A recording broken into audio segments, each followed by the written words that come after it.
Although we don't have PowerPoint today, dahil nag-update po yung ating laptop, but then hindi po yun kawalan sa atin, hindi ito makakapagpigil sa atin sa pagpupuri sa Panginoon. Siguro sabi ni Lord, sanay na tayo sa PowerPoint kasi. Kaya siguro, alisin ko muna itong PowerPoint so they can rely on my power. Kasi minsan, PowerPoint tayo nasasanay, no? Hindi tayo makasunod, hindi tayo makapagkanta, makapagpuri sa Panginoon na walang PowerPoint. So siguro sanayin natin, no? Na kapag wala tayo mga ganyan, nakakapagpuri pa rin tayo, nakakapagsamba pa rin tayo sa Panginoon. May purpose so now, we rely on the power of the Lord. Okay? Now, if you have your Bible with you, although wala tayong PowerPoint ngayon, kung hanggat, kung mamaya, kung magbubukas, pwede na lang natin buksan. But then, we will pick up on where we stopped last time. No? Last Sunday, ang ibinahagi ko po is, what is a Christian life? Or what is the Christian life? We talk about Christian life is an exchange life. No? Ipinagpalit natin ang ating buhay sa Panginoon. Dahil pinagpalit na natin ang ating buhay sa Panginoong Jesucristo, ibig sabihin, paano tayo mamumuhay ngayon bilang Kristiyano? Ibig sabihin, ganun din ang mangyayari sa bawat aspeto ng ating buhay. Lalo tigit sa lahat sa mga dinadala natin, mga pasakit, mga kabigatian, mga kabigatan ng ating loob. Marunong tayong makipagpalit noon. Kaya nga sabi sa kanta, I'm trading my sorrow, I'm trading my pain. Dapat marunong natin, ipinagpapalit natin yung mga bagay na nagbibigay sa atin ng kabigatan at para ang tanggapin natin nakapalit ay yung mga kapahingahan at ang pag-aanan ng loob na gusto ng Panginoon tanggapin natin sa ating buhay.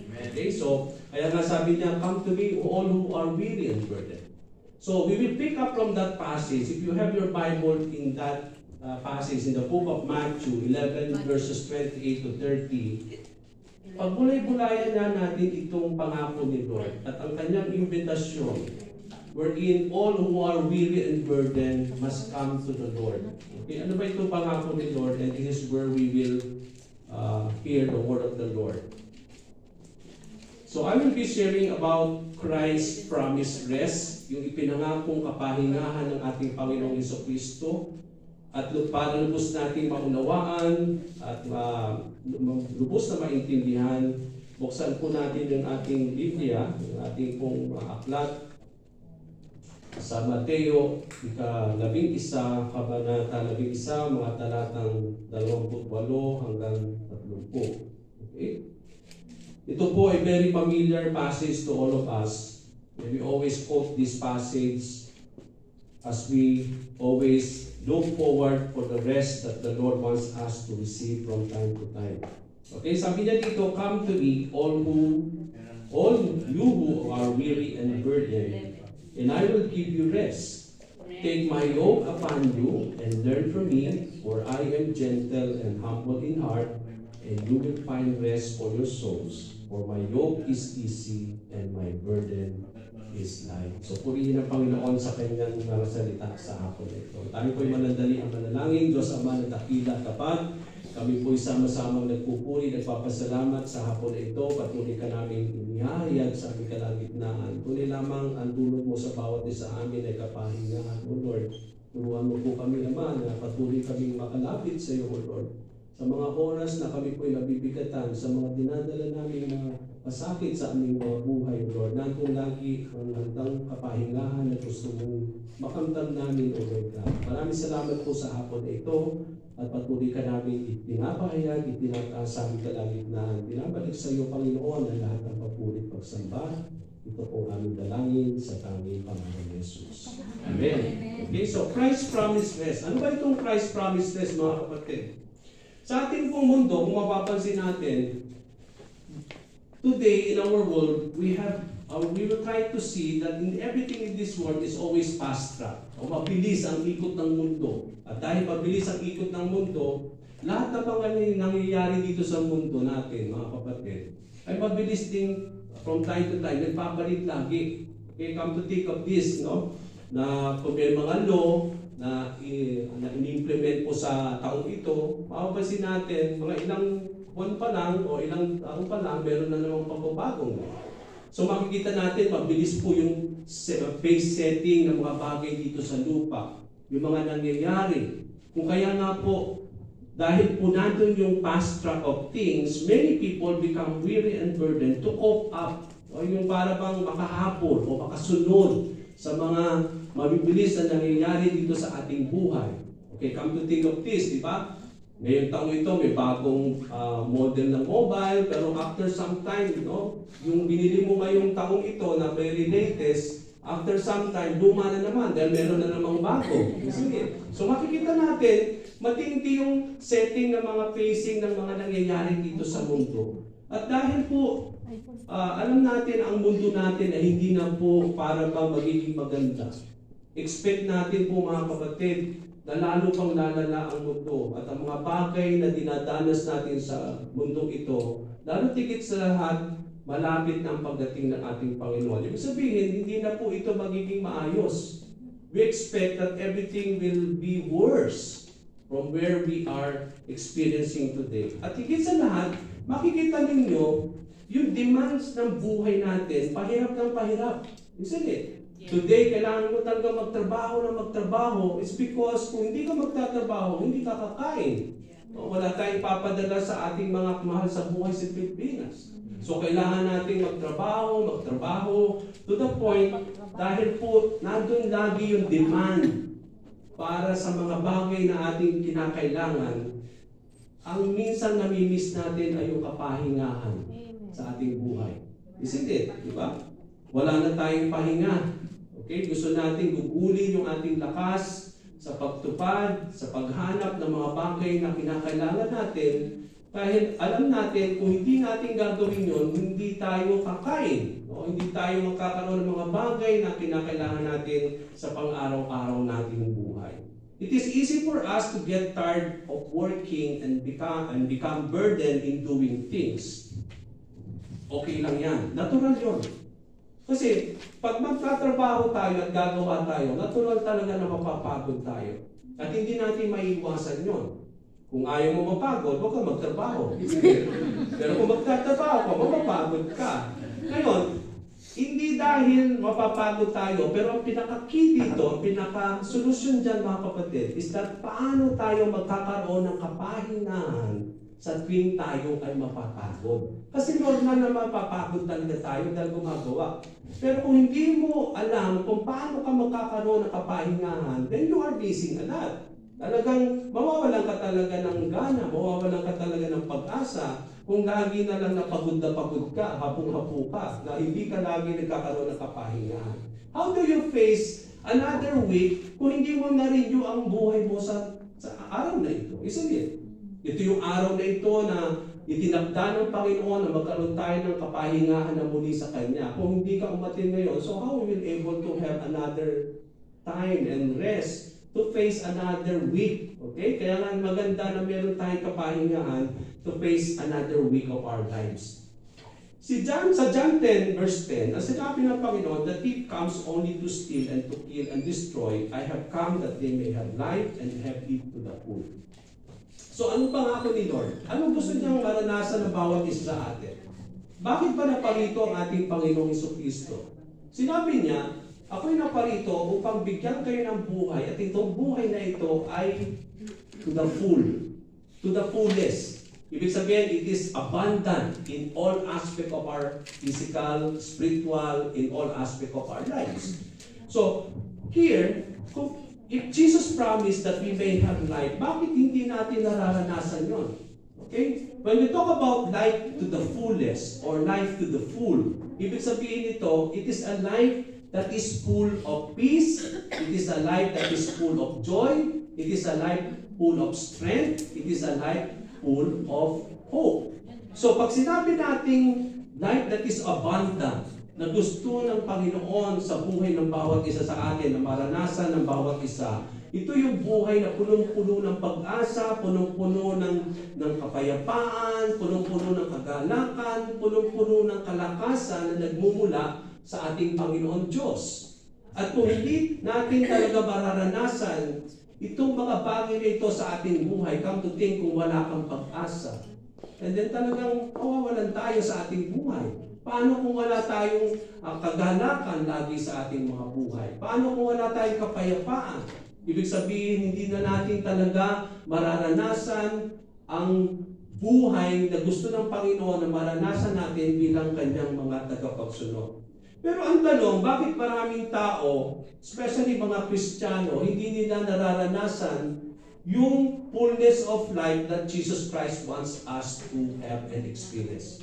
Kung yung pala ang pangako ni Lord, yung pala yung dahilan bakit siya naparito, at nung tinanggap natin ang ating Panginoon Jesucristo, gusto niya maranasan yung kapayapaan, yung kagalakan, pag-asa, at ang kalakasan na dulot niya sa bawat isa sa atin. Bakit maraming mga Kristiyano, mga tagapagsunod ng Panginoon, na hindi nila na-experience ito sa kanilang buhay? I believe, meron kinalaman ito mga kapatid in our passage today. And that is why the answer is that they fail and do not know how to find rest in the Lord. I believe when you know how to find rest in God, you will always find peace, you will always find hope, when you always find strength in the Lord, especially the joy to continue what you are doing in your life. Mahalaga po yung joy, mga kapatid. No, kapag nawala yung ating pong kagalakan sa mga bagay na ginagawa natin, sabi ko nga nung last Friday, nagiging ritual na lang. Nagiging parang ginagawa ko lang na wala pong kagalakan, kasiyahan na ang mga ginagawa ko. Isn't it? Come to think, if i-apply po natin yan sa ating buhay. What if you don't have joy anymore and peace and strength to come here every Sunday? What if you don't have the joy to serve the Lord again or to serve continuously in our lives? Then, yung mga ginagawa mo ay gagawin mo na lang nang walang kagalakan at kapayapaan sa puso mo. Dahil kailangan mo na lang gawin yun. No? Na parang nagiging walang saysay ang mga ginagawa natin kapag wala pong kagalakan at kapayapaan sa ating mga puso. Kaya napaka-importante po yung joy and peace in our hearts in everything that we are doing in our lives. Sinabi po sa John 10 verse 10 that the thief comes only to steal and to kill and destroy. Now, who is this thief? Alam natin kung sino ito na tinutukoy ng ating Panginoon. That is Satan. No wonder why in this world today, Satan is so victorious. Alam niyo po, bakit ang mundong ito ay makikita natin na si Satan is so victorious, matagumpay siya in making people to work hard. So that when they work hard, they will find no time for the Lord. Di mo ba? Kaya ang tendency nito, si Satan will always make us busy so that you will not able to find time to renew yourself to the Lord. Not even time to go to the church. Not even time to pray. Not even time to read the Bible. Gusto niya maging busy tayo sa lahat ng mga bagay na ginagawa natin para maging abala tayo at mawalan tayo ng oras sa Panginoon. But kapag nawalan tayo ng oras sa Panginoon, yun po ang pinaka-masaklap na mangyayari sa ating buhay. It's because when we are not in the Lord and we become busy, entangled, and being entangled of the things of this world, that's the time that we become so weary and burdened in many things. To the point that because of that, Satan will remove now the joy and the peace in our hearts. He always tries to rob us of our peace and our joy para wag tayo magkaroon ng kapahingahan kay Lord. At because we cannot find rest to the Lord, then ano mangyayari sa atin? We will become weary and burdened. He will rob us of our peace and our joy to the point that He will destroy our hope in the Lord. Kaya napaka-importante yung how we need to renew ourselves before our God. Hindi natin puputulin yung mga pagkakataon that we can come to the presence of our Lord because it is in that time that we renew ourselves before our God. Isn't it? Doon natin tayo nagkakaroon ng kapahingahan. Doon natin inire-renew ang ating mga buhay, ang ating mga sarili sa presensya ng ating Panginoon. And this is the reason why Jesus in our passage today is strongly emphasizing for us to come to Him. At ano ang call ni God sa bawat isa? sa kanyang mga tagapagsunod? Isn't it the calling of the Lord, the invitation of God is to come to Him? It means to say, in all areas of our lives, hindi lang kapag tayo nabibigatan wherein we will come to the Lord. Ibig sabihin, nung pag sinabi ni Lord, come to me, ibig sabihin sa bawat oras, bawat minuto, kahit wala kang pangangailangan, kahit wala kang tinatagay na kabighatian, kung walang kabigatan sa iyong kalooban, sa iyong puso, ay lalo tigil sa lahat patuloy pa rin tayong lalapit sa ating Panginoon. Isn't it? May mga pagkakataon, mga kapatid, na tayo po ay lalapit lamang sa Panginoon sa mga oras na tayo nangangailangan. May mga pagkakataon na doon na tayo lalapit kay Lord kapag nabibigatan lang tayo ng ating mga problema. May mga kabigatan sa ating mga puso kung kaya doon lang tayo lalapit kay Lord. Pero when God invited us to come to Him, it is in all aspects of our lives that even though wala kang pangailangan, it is so essential for us to come to the presence of our Lord. And the most especially when we are weary and we are burdened of many things in our life. Kaya nga sabi niya, come to me, all who are weary and burdened.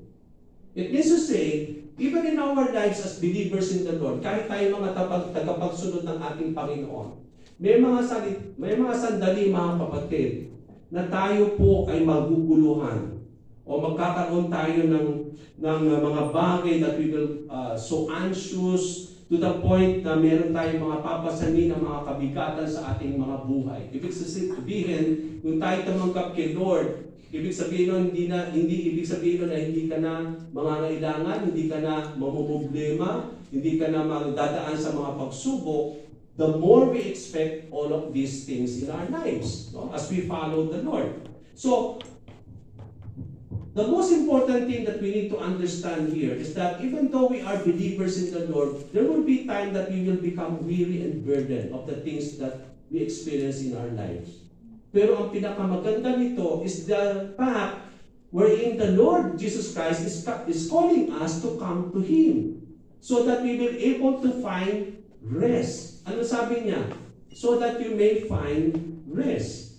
So as believers, napakadali, mga kapatid, for us to become tired. No? Madali tayong mapagod sa mga bagay na ating ginagawa, to be exhausted in doing things. At the same time, hindi lang po ito sa mga ginagawa natin sa ating buhay pisikal, sa pagsisilbi ninyo sa inyong trabaho, sa inyong mga employer, kundi may mga sandali na parang nanghihinaan tayo ng loob, na nawawala ng kalakasan sa mga bagay na ginagawa natin sa ating Panginoon Diyos.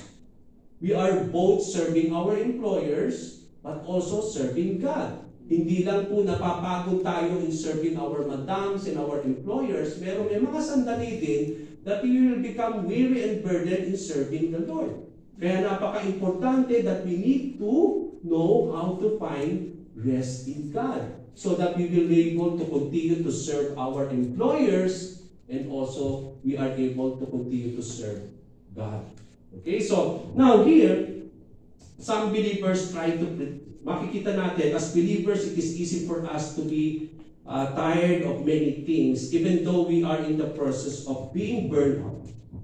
May mga sandali na talagang pagod na tayo, to the point that we are experiencing already burnout into our lives. But we cannot really, para bang hirap na hirap tayo to give it up to the Lord. Okay? Na para bang gusto nating kayanin yon sa ating mga buhay to the point that we try to hide it. Di ba, very normal kapag nakikita-kita po tayo, especially here in coming to the Lord, dito sa ating pong palambahan. Diba, minsan nagkakamustahan tayo, no? We will always ask God, we will always ask everyone, oh, kamusta ka na? Okay? Anong normal na answer na marinig natin? Okay lang, praise God, maayos, but deep inside, hindi. Diba? Totoo yun. Bakit? Because we try to hide. Para sa atin, parang ayaw mong makita ang mga tao at malaman nila na namumblema ka. Di ba? Gusto mong protektahan lagi yung sarili mo. To the point that you will try to hide what is in your heart, what is you are trying to, that you are experiencing in your life. Sasabihin mo, okay lang ako. Praise the Lord. Minsan, sasama pa yung pangalan ni Lord. Just to express that you are okay, but deep inside, umiiyak ka, nagmumukmuk ka. Okay? Now, why we need to do that? It's because we don't need to hide. Di ba napakaganda kung i-open natin yung ating mga dinaramdam sa isang kapatiran na mananampalataya, na kapwa mo kapatid sa pananalig sa Panginoon. Because kung talagang magiging open tayo, they can able to help us to pray. Amen. Or to motivate us. Doon tayo nagpapalakasan mga kapatid. Doon tayo nagtutulungan. Doon natin pinaparamdam yung ating pong pagmamahal, yung ating encouragement sa bawat isa. Kung magiging open tayo sa mga dinadamdam natin. Kaya kapag susunod na tanungin ka, maging honest tayo. Hindi ako okay, kapatid. Meron akong dinadanas. Ano ba yun? So ipag-pray natin mamaya. Di ba ang ganda? Kasi naman yung itatago mo na magsisinungaling ka pa, to the point that you will include praise God, to the point na hindi naman talaga totoo. Okay, so we don't want to do that into our lives. Now, the importance of having Sabbath rest. Ano bang kalagahan of having Sabbath rest, mga kapatid? In Exodus chapter 20 verse 8 to 10, kapag hinihintay natin yung slide natin para mapasunod kayo. Ang sabi po sa Exodus 20 verse 8 to 10, remember the Sabbath day by keeping it holy. 6 days you shall labor and do all your work, but on the 7th day, ito po ang sabi ni Lord, on the 7th day is a Sabbath to the Lord your God. On it you shall not do any work, neither you, nor your son or daughter, nor your male or female servant, nor your animals, nor any foreigners residing in your town. Okay? Okay, para makasunod kayo.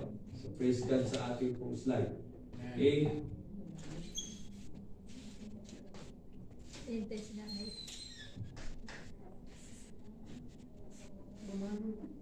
Okay, the importance of Sabbath rest. Bakit mahalaga na magkaroon tayo ng Sabbath rest? Sometimes, ang understanding natin ng Sabbath rest, more of spiritual. Pero hindi. Nung ibinigay ng Panginoon yung kautusan to have a Sabbath day to the Lord, it is in all aspect of your life. Sa lahat ng parte ng buhay natin. Okay, now finding rest is essential not only in our physical life, no, in doing things, but also in our spiritual walk with the Lord. Okay, yung rest, hindi lang po para sa ating physical na magkaroon tayo ng kapahingahan sa mga ginagawa nating physical. Pero gusto rin ni Lord na magkaroon tayo ng kapahingahan in our spiritual life. Okay? Now, many believers today do not fully understand. Hindi nila lubos maunawaan ang kahalagahan ng kapahingahan or finding rest in the Lord or keeping the Sabbath day holy. Dito sa passage na ito, mga kapatid, makikita natin, it is a commandment of the Lord to keep the Sabbath, to remember Sabbath day and then make it holy. Now, how do we remember Sabbath day and how do we make it holy? Okay? From that passage itself, to remember Sabbath and to make it holy is to what? Not to do any work on the 7th day. For what? So that you may find rest. Kaya nga Sabbath, rest to the Lord. Sabbath rest, it means to say, gugugulin natin ito para magkaroon ng kapahingahan. Kaya napaka-importante yung Sabbath rest na iniutos ng ating Panginoon. Why? It is also, because it is not only for in all aspect of our lives. Makikita natin, gusto ni Lord magkaroon tayo ng kapahingahan in everything. Number one, physically. Physical in the sense that our body needs rest. Bakit gusto ni Lord na magpahinga ka na hindi everyday magwatrabaho ka, mag-overtime ka? Kasi alam ni Lord, yung katawan mo bibigay. Mahina ang katawan natin, mga kapatid. Kailangan matulog, may kapahingahan. O kailangan natin magpahinga rin sa ating mga katawan. Kasi kung hindi ka magkakaroon ng kapahingahan physically, sigurado, manghihingan tayo. Parang ino-open natin ang sakit sa ating katawan. Isn't it? So, kailangan natin ng kapahingahan physically. Yung ating pong mind, yung ating mind, body, and soul need to be renewed. Having strength and vigor to face another week to come. Come to think of this, 6 na araw ka nagtrabaho itong linggong ito. Tapos guguluhurin mo pa yung ika-7 araw sa paggawa uli. Ang problema, meron ka na namang another week na darating. After doon, another week na naman. So kung walang kapahingahan, paano mo magagawa yung mga gagawin mo pa? Kung wala ka ng lakas. So you need to find rest. That's why yung 7th day, ito yung 7th day natin. Sa Friday, yun yung 7th day nila, dahil yun yung day off nila. Kung ano yung day off, yun yung Sabbath rest. Okay, for us, Sunday, ito yung day off nyo, ito yung Sabbath rest ninyo. Kapag Friday group naman, yun yung kanilang day off, yun yung Sabbath rest nila. Okay, now why the Lord instituted this? So para magkaroon tayo ng kapahingahan, hindi tayo laging trabaho lang ng trabaho. Gusto rin ni Lord na magpahinga tayo. Come to think of this, God, after He created everything on the 6th day, He created everything for 6 days. And then on the 7th day, He rested. So that yung makikita natin yon. So, hindi lang physically that we need to find rest, spiritual din. Sabi doon, spiritual in the sense that we renew ourselves in coming to the Lord and be renewed in the things that we do in our service to the Lord. Yung physically, you are giving service to your employers, isn't it? Maybe you are giving service to your family. Okay? Naglilingkod tayo sa mga tao. But then, hindi lang po yan physically, spiritual naman, dahil alam natin, naglilingkod din tayo kay Lord. He is our master and we are the servants of the Lord. Come to think, servants tayo ni Lord, wala tayong kapahingahan.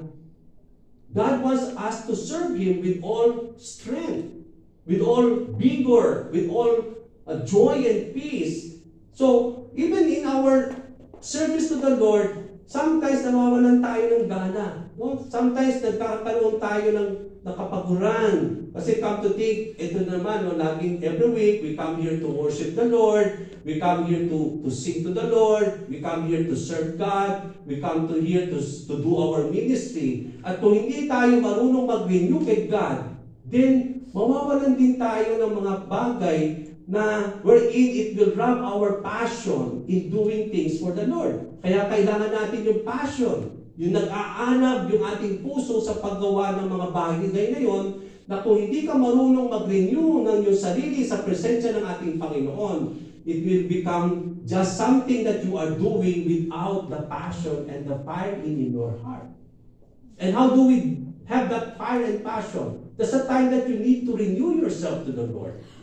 You ask the Lord again to empower you to put back that passion na nawala sa habang kayo naglilingkod sa Panginoon. So, gusto ng Panginoon na i-renew natin yung ating sarili physically to find rest in doing things physically, but at the same time to renew ourselves in serving the Lord. So, kailangan nating magpahinga. And how do we experience the Sabbath rest to the Lord? That's the time that we come to the Lord here in every Friday, every Sunday to worship God. O ito yung ating Sabbath rest. Ito yung Sabbath rest that we spend that day off, we spend that Sabbath rest in coming to the presence of God.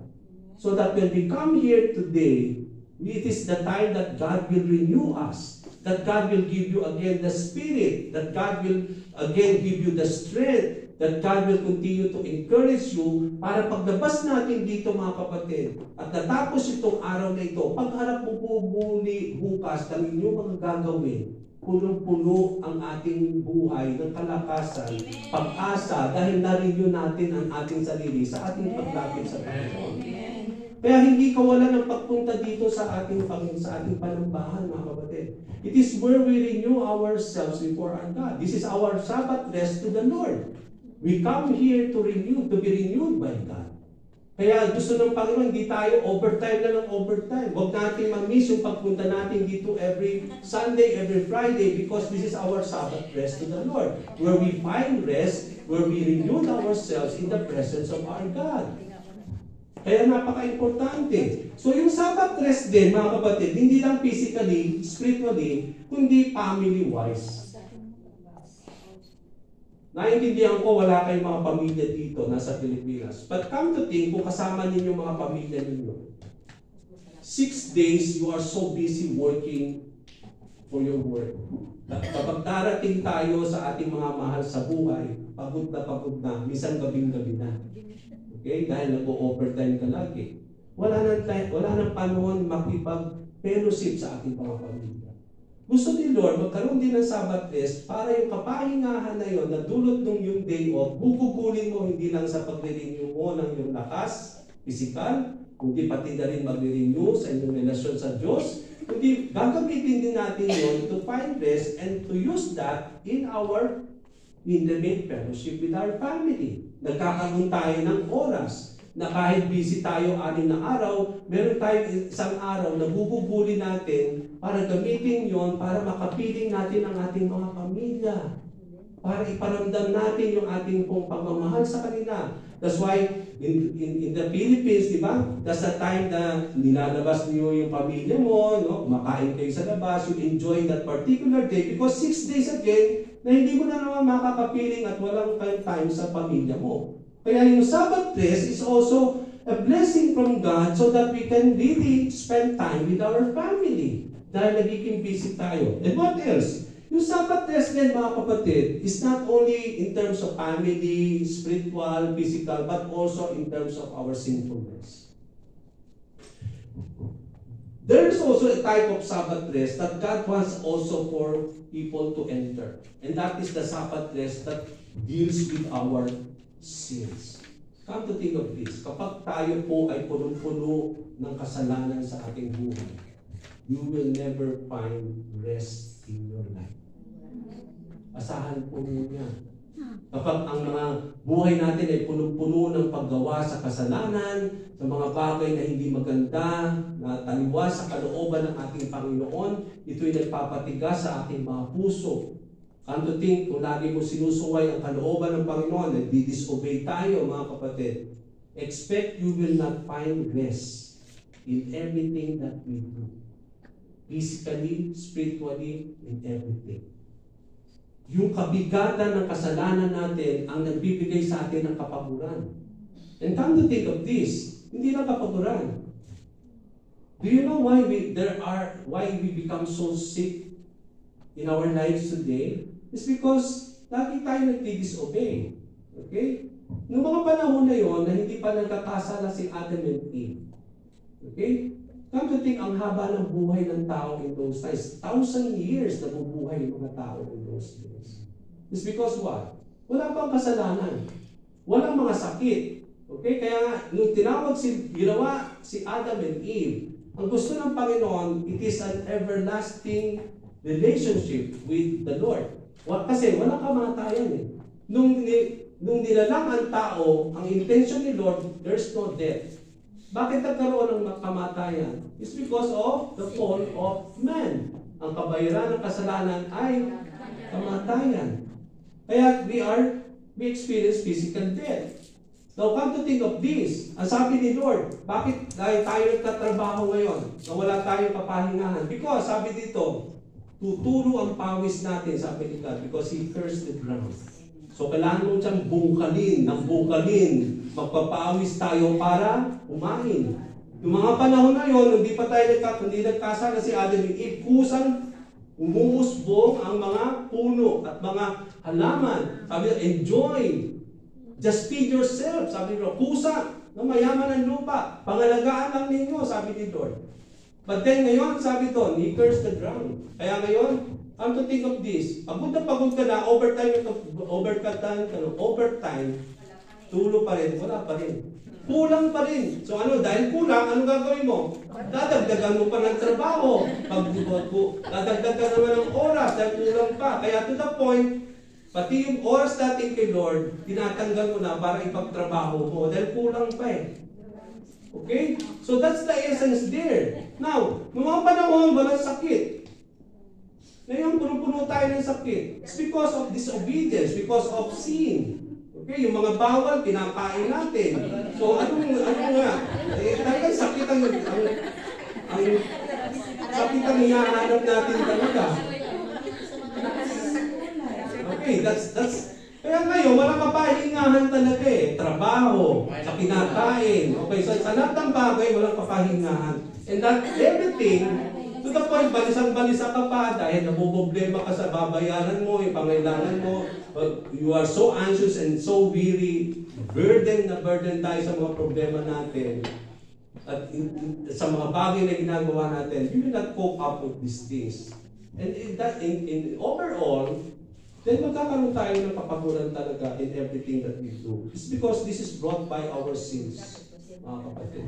That's why the promise of the Lord here, but there is a type of rest that God wants people to enter, and that will deal with the problem of sin. At ang sabi niya dito, there is still rest remain if you know how to come to the Lord.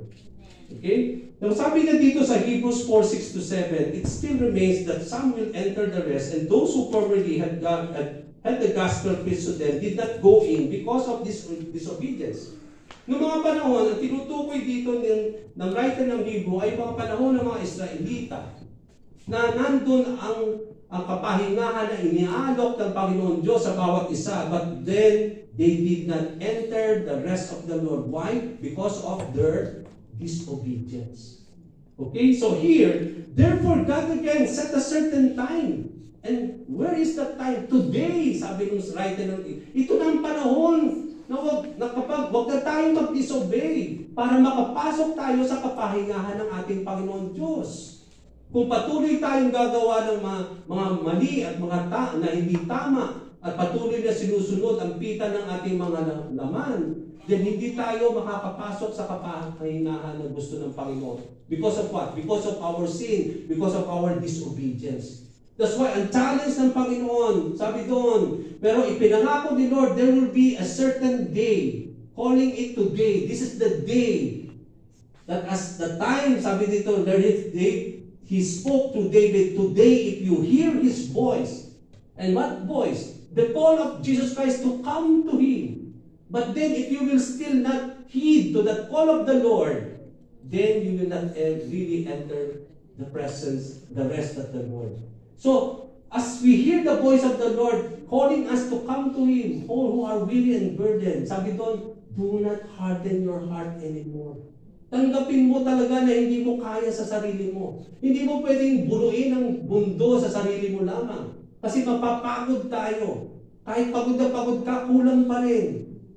But then, kapag nandun ang kapahingahan ng Panginoon Diyos, kahit patuloy pa rin tayong gumagawa, mapapagod pa rin, but then nandun yung kapahingahan. Amen. Amen? At nandun yung contentment. Alam niyo po bakit tayo laging pagod na pagod sa paghahanap? It's because we don't have contentment in our lives. Ang tanong, ano bang basihan na magiging kontento tayo? Kaso hindi ninyo alam kung ano yung kailan magiging kontento eh. Kaya, hanap pa rin ng hanap. Trabaho pa rin ng trabaho. Pero kung alam mo na ito yung kontento, ito na yun. You don't need to go beyond it. Sometimes, gusto natin sobra-sobra to the point na sabi nga natin, hindi ka magiging kontento kapag hindi mo ma-experience pa yung sobrang-sobra. But then come to things of this. How do we deal with the blessings of the Lord? Balik tayo in the time when the Lord promised manna. Okay, ano yung manna? Sabi niya, bawat umaga, merong manna. Ano, iipunin natin yon every day.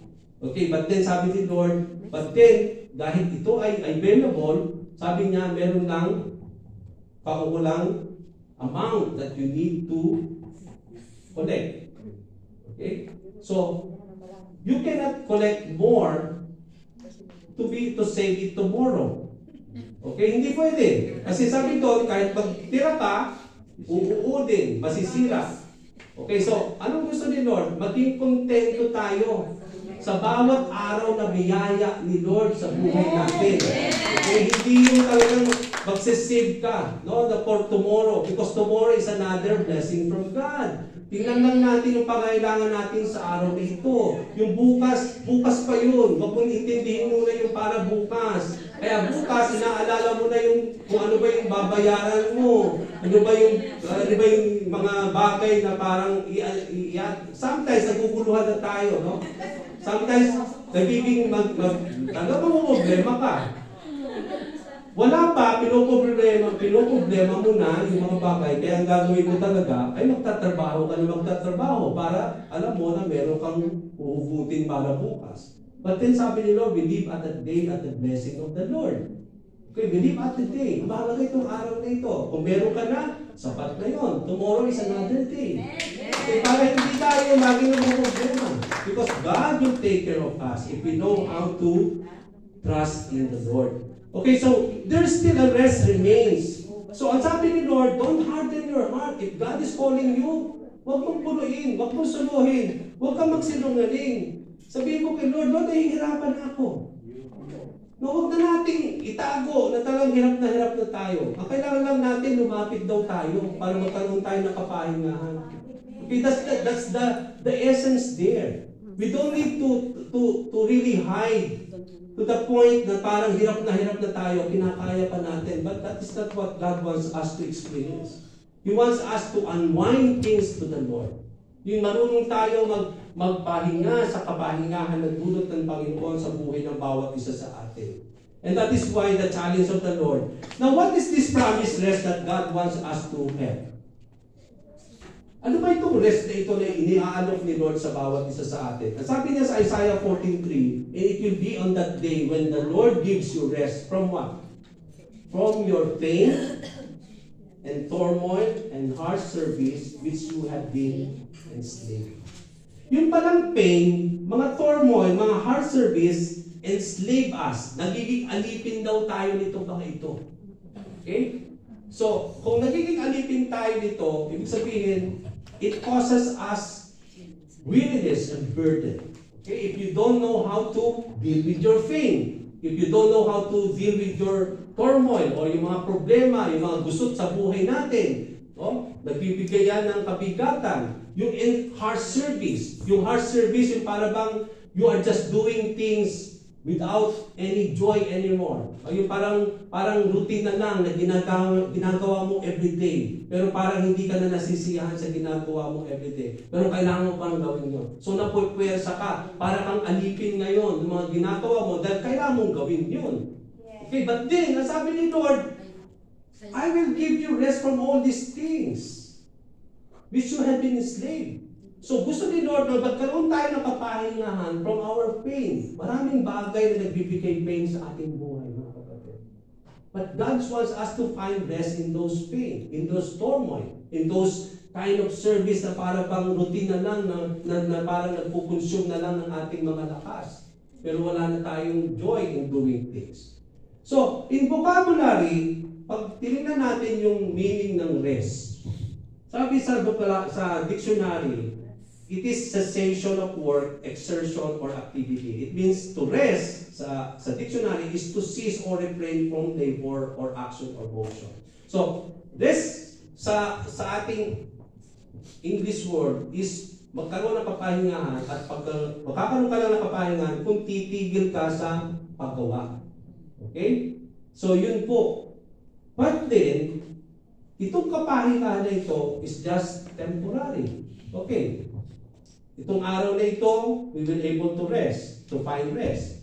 Pero after this day, tomorrow will be another day, and we can now become fatigued. We can be again tired. So, ibig sabihin, yung pinapangako na rest, na parang gusto natin, ay parang panandalian lamang. But then, ang promise ni Lord ay hindi ganito. Yung rest ni God, na gustong ibigay sa atin ay hindi ito. Na parang panandalian lamang. But the rest that God wants us to have is different. It is a rest that lasts. Nananatili. Nananatili na kapag wala bang lang pang work, tingnan niyo po. we do not need to stop working to find rest. But the rest God is offering is even in the midst of time when we are busy doing things. Sa English vocabulary, kailangan mo tumigil para magkaroon ka ng pahingahan. Yung kapahingahan ni Lord, kahit hindi ka tumigil sa ginagawa mo araw-araw. Although, mapapagod ka pa rin, pero ang pangako ni Lord, in doing all those things, nandun yung kapahingahan pa rin sa buhay natin. Nararanasan mo pa rin yung rest, kahit meron ka pa rin ginagawa. Very busy ka pa rin sa ginagawa mo. And just because that is the kind of rest that God wants us to have.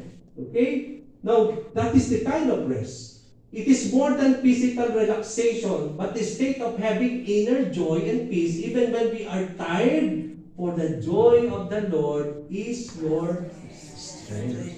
So kahit busy ka pa rin sa every day of your life, sa mga ginagawa natin sa ating buhay, ang mahalaga doon mga kapatid, para hindi ka mawalan ng gana sa mga ginagawa natin is that we need to maintain the joy, the inner joy and peace that God alone can give us. And that is the kind of rest that God wants us to have.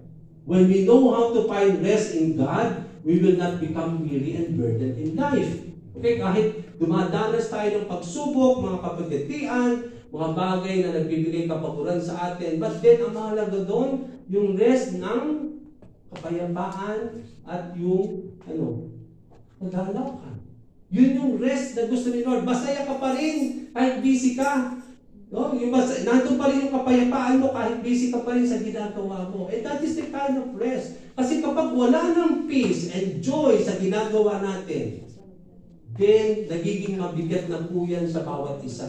Na parang ginagawa mo na lang na parang wala ng saysay. At kapag ganun ang ating routine, nagbibigay kapaguran yun sa atin. Nagbibigay burden. Kaya may mga pagkakataon, sasabihin mo, ito na naman, umaga na naman, ito na naman ang gagawin ko. Di ba, hindi napapansin niyo? Kasi parang routine na lang. Wala na yung inner peace, wala na yung inner joy, wala na yung excitement. Pero kapag nandun yung rest ni Lord, you always face every day of the things that you do with excitement. Dahil bakit? Dahil hindi ikaw naggumagawa ng lahat ng yan. Kapag kasama mo si Lord, mga kapatid, ito po yan. Siya ang gumagawa para sa atin. Siya yung nagbibigay sa atin ng strength. Siya yung nagbibigay sa atin ng kapayapaan. Siya yung nagbibigay sa kagalakan. Siya yung nagbibigay ng talino. Kapag nandoon po at ginagamit natin yan, nandoon ang presensya ng Panginoon, maayos nating nagagampanan, although busy tayo sa mga ginagawa natin, sa ating pang-araw-araw na gawain kisagam. But then, hindi nawawala yung peace at yung joy sa mga ginagawa. It's because that is where God is filling us. For the joy of the Lord is our strength. Yung joy natin is in the Lord. Okay? At yung joy na yun, yung nagbibigay sa atin ng lakas to continue to go on. Even though you will become still busy in doing things. But the joy of the Lord is always my strength. Kaya nakakayanan ko, nagagawa ko po rin. No? Hindi tayo yung parang matamlay sa ginagawa natin. No? It's because parang routine na lang yan. But we don't want to do that. Di ba kapag tayo, hindi na tayo masaya sa ginagawa natin, di ba yung mga empleyado, kapag di na masaya, ano ginagawa nila? Resign. Para maghanap ng bagong trabaho. Tama yun. Kasi, how do you do things kung wala na yung puso mo sa ginagawa mo? No? Hindi mo ma-appreciate yung ginagawa mo sa opisina mo kapag wala na yung kagalakan. Wala na yung peace. Okay, lalo na dadagdag pa yung sungit ng amo mo. Hindi makakadagdag pa yung sa problema mo lagi. Sa stress. Okay, but then, kaya ang pinaka-key doon, mag-resign ka na lang and then you find another job that will bring back your passion and joy in doing things. And we don't want just to do that in our relationship with the Lord. May mga sandali na mapapagod tayo, but God wants us still to have that inner joy and peace in doing things. Kasi hindi naman tayo pwedeng tumigil. Paano tayo titigil? Meron tayong dapat bayarin. O meron tayong dapat na asikasuhin. So, to find rest. So, ibig sabihin, kahit ginagampanan pa rin natin lahat yan, ang pangako ni Lord, kahit busy ko pa rin, nandun pa rin yung rest niya. At yung rest na yun ay nakasalalay sa inner joy at peace na ibinibigay ng Panginoon. Kaya we find strength in doing things in our everyday lives. Amen. Okay? It is something that God wants us to receive. Sabi nga, even the youth grow tired and weary. Young men stumble and fall. But those who what? Hope in the Lord will what? Will renew their strength.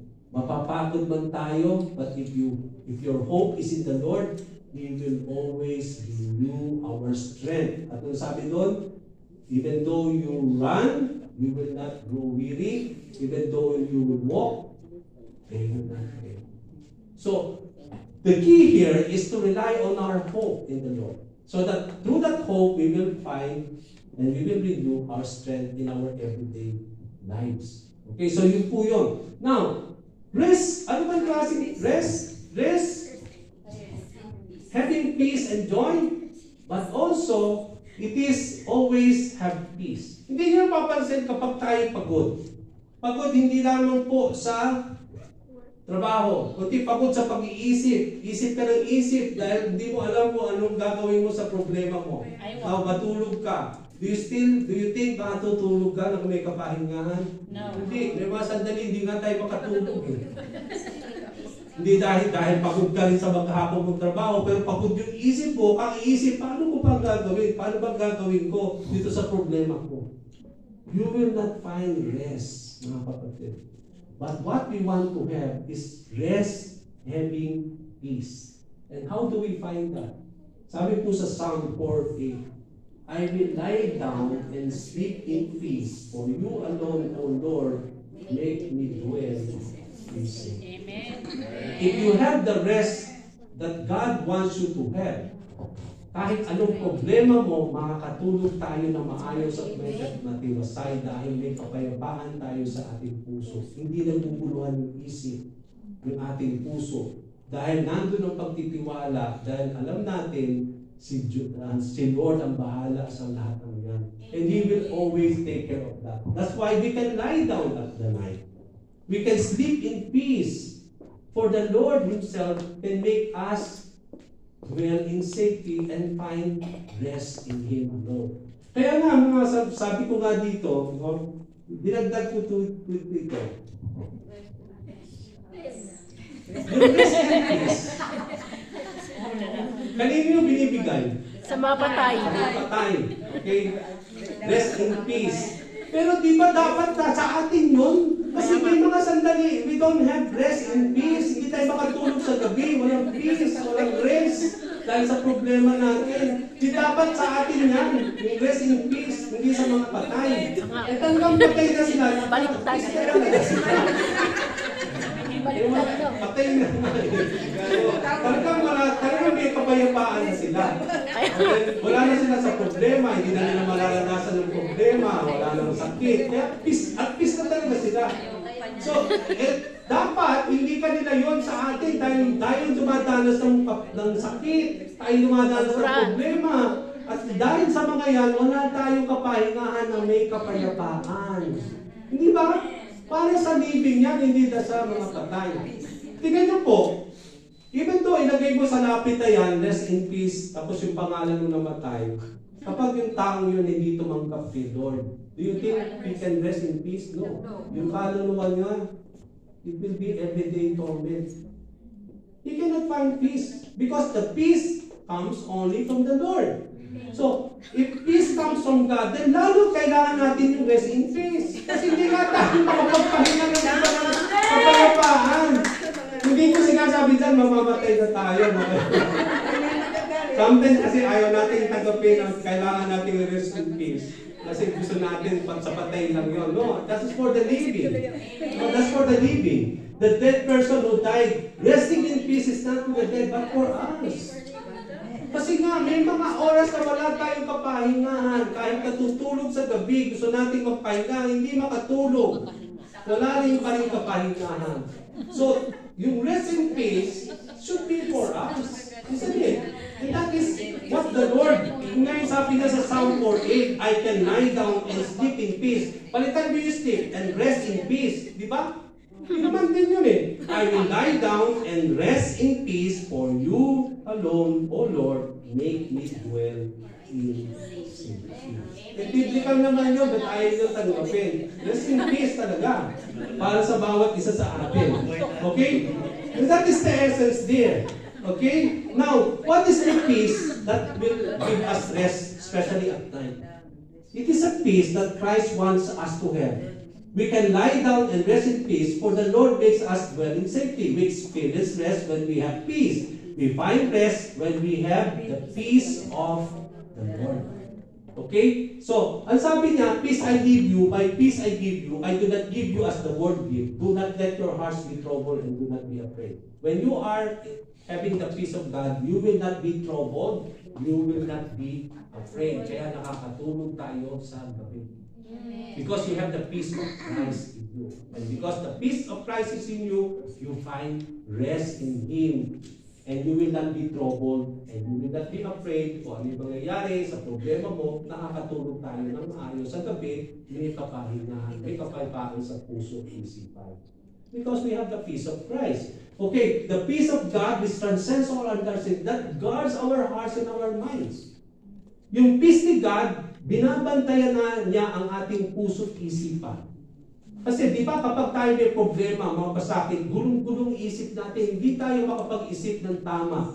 Hindi mo alam anong gagawin mo. To the point na sometimes mali ang nagagawa natin because ng mga problema natin. But when you have the peace of God, it will always guard our minds and our hearts so that we may find peace in everything.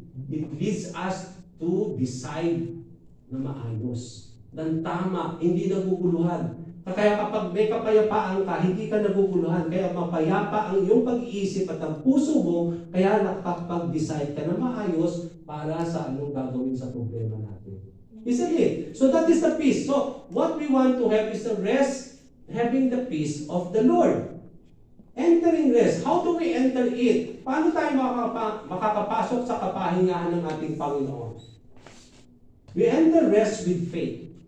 Sabi sa Hebrew, hindi daw nakapasok ang mga tao in those times, referring to the Israelites, because of what? Because they did not combine it with faith, but they disobeyed the Lord. So, sa atin, para daw natin maranasan laging ang kapahingahan ng Panginoon na dulot sa atin, kailangan natin, nasabi doon, we need to find rest with faith. Na may pananalig, na may pananampalataya sa Panginoon, that we need to combine it with faith. Kapag ang pananalig natin ay patuloy na umiiral sa ating buhay, mga kapatid, we will always find rest in the Lord. Dahil yun nga ang essence ng ating pananampalataya. Mahirap manampalataya, manalig kapag may problema tayo. Kapag matindi ang pinagdadaanan. But that is what faith is all about. Kailangan natin pairalin ang ating pananalig. Hindi nakapokus sa problema. Kung dapat kundi mag-focus tayo sa pananalig natin sa ating Panginoon para hindi magkaroon ng kabalisahan, kabigatan sa ating puso. Kaya dapat kapag nandun ang pananalig natin sa Diyos, nagkakaroon ng kapahingahan sa Panginoon. Lalo kapag dumadanas ng problema. What else?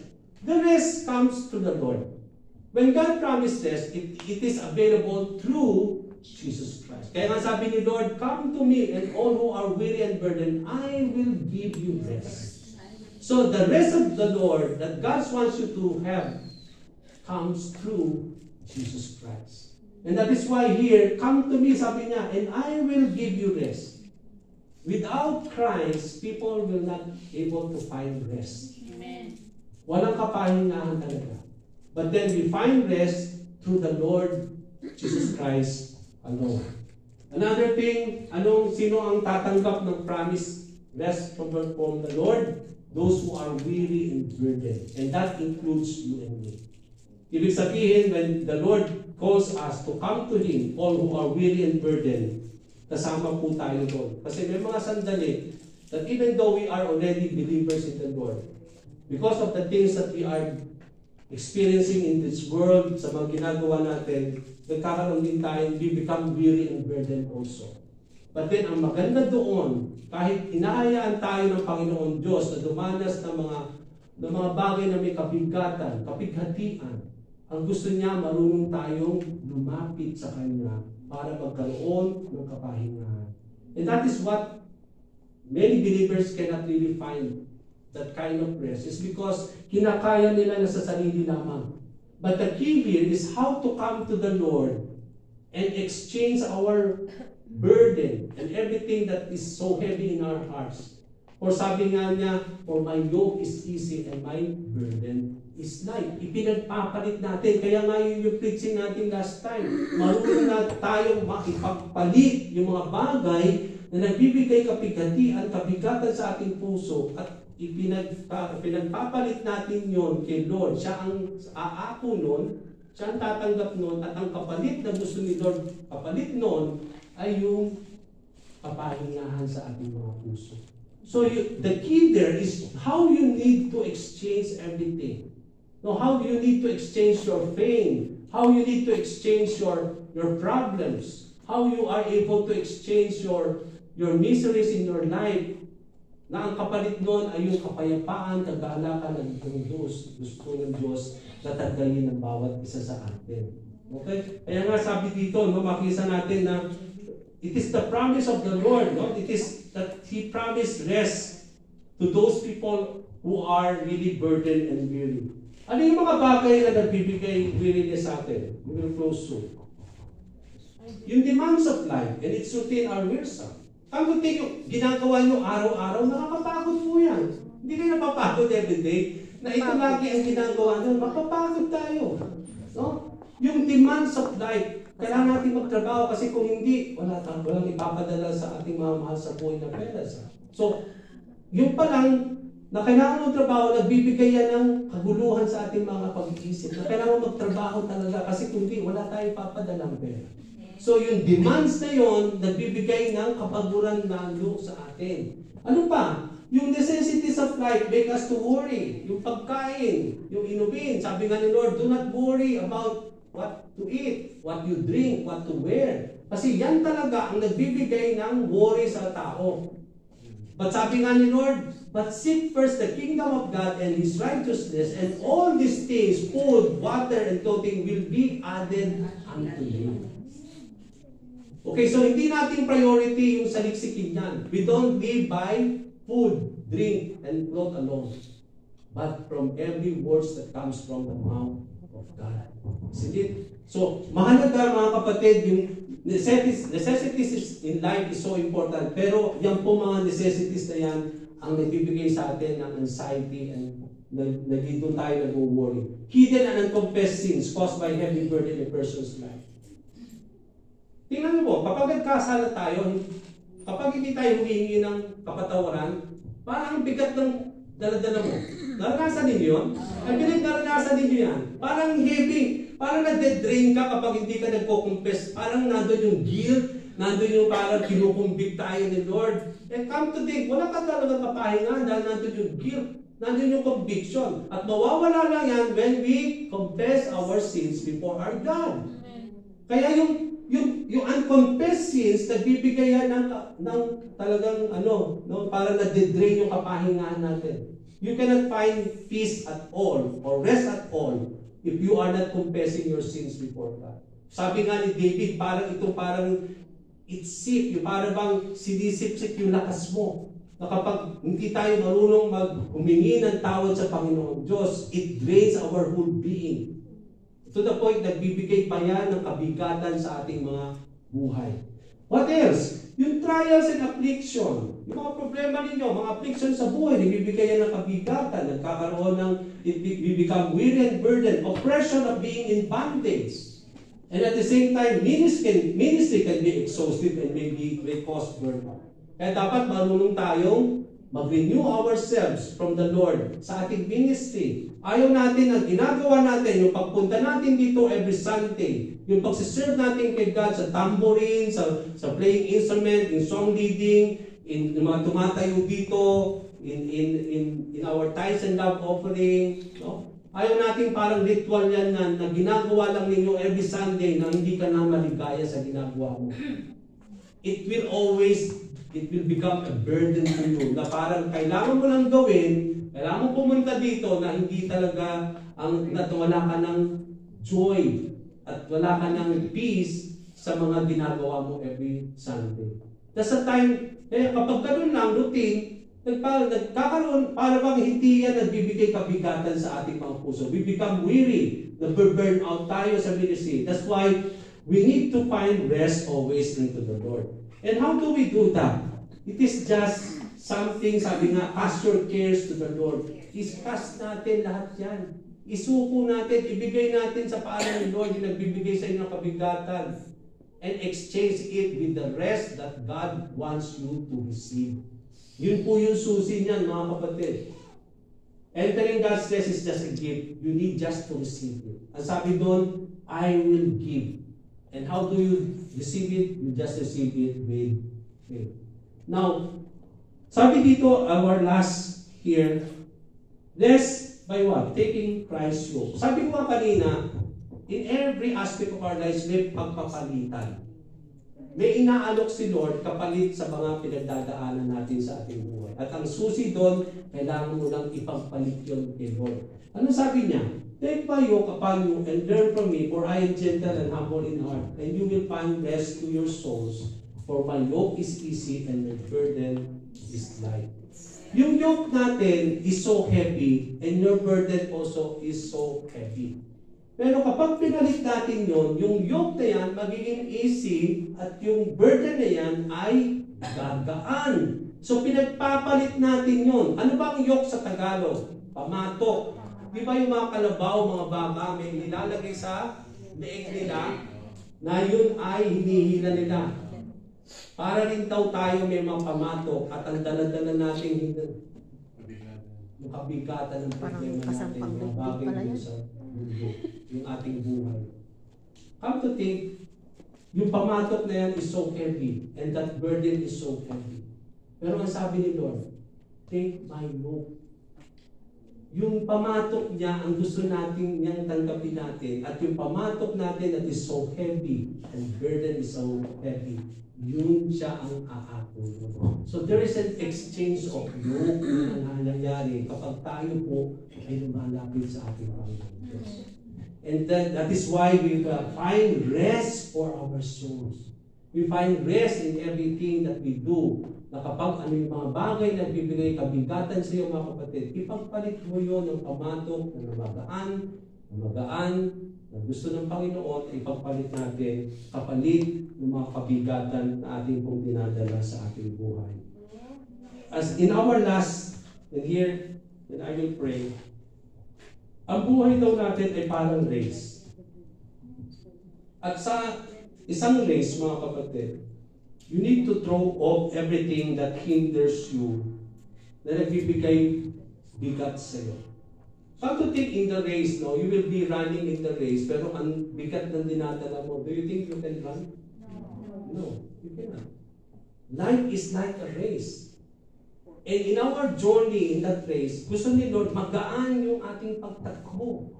At sometimes, ang nagbibigay bigat sa ating pagtakbo ay yung problema, pasakit, mga karamdaman, mga pangailangan. At kapag matindi yan, hirap tayo sa pagtakbo at sa pagsunod sa ating Panginoon. Anong sabi doon? Throw off everything. And how do we throw off? By just giving back it to the Lord. But by just exchanging it with the things that God wants us to have. Let us fix our eyes on Jesus, the author and the perfecter of our faith, who for the joy set before him endured the cross. And so that you will not grow weary and lose heart. Okay? We need to just exchange it with the Lord, and we might find rest in the Lord, so that we might not grow weary and lose our heart in the race that God has set before us. And praise be to the Lord for this wonderful time. Can we all stand and we will just pray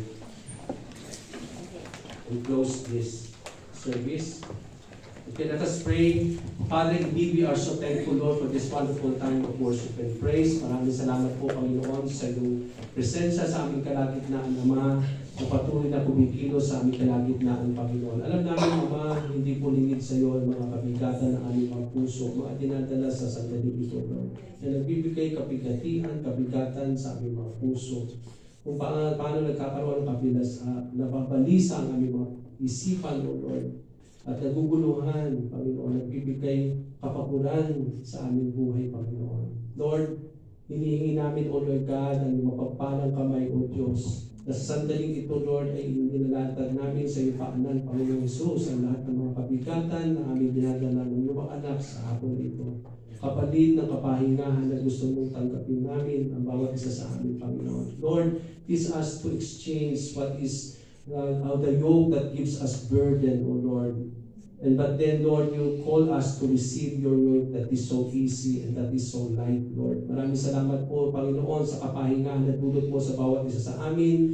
Nawa, Panginoon, sa aming pag-renew ng aming mga sarili sa hapon na ito, may you bring back again, O Lord, a rest in our hearts, having that peace and joy para sa pagharap namin muli sa panibagong linggo na harapin namin, Panginoon, bukas sa aming mga trabaho, harapin na muli ang mga problema, O Lord, aming tatahakin, O Lord, ay nandun po ang kasiglahan, kapayapaan, kagalakan, na maharap po namin ito dahil alam namin, O Diyos, nandun yung kapahingahan mo na nagbibigay ng kapayapaan sa bawat isa sa amin. At alam namin, Ama, na hindi kami nag-iisa para bunuin ang lahat ng ito, kundi ikaw ang gumagawa para sa amin upang amin po mapatagpumpayan at aming magawa ang lahat ng ito dahil nandun ang iyong kalakasan, for the joy of the Lord is always our strength. Thank you, Father, for renewing ourselves, O Lord, in your presence today, at patuloy kang maluwalhati, madakila sa buhay ng iyong mga anak, at patuloy ka namin itinataas sa aming kalagitnaan, pinupuri, Ama, pinasasalamatan. Ito po ang aming dalangin sa pangalan ni Jesus. Can we raise our hands and receive the blessings of our God?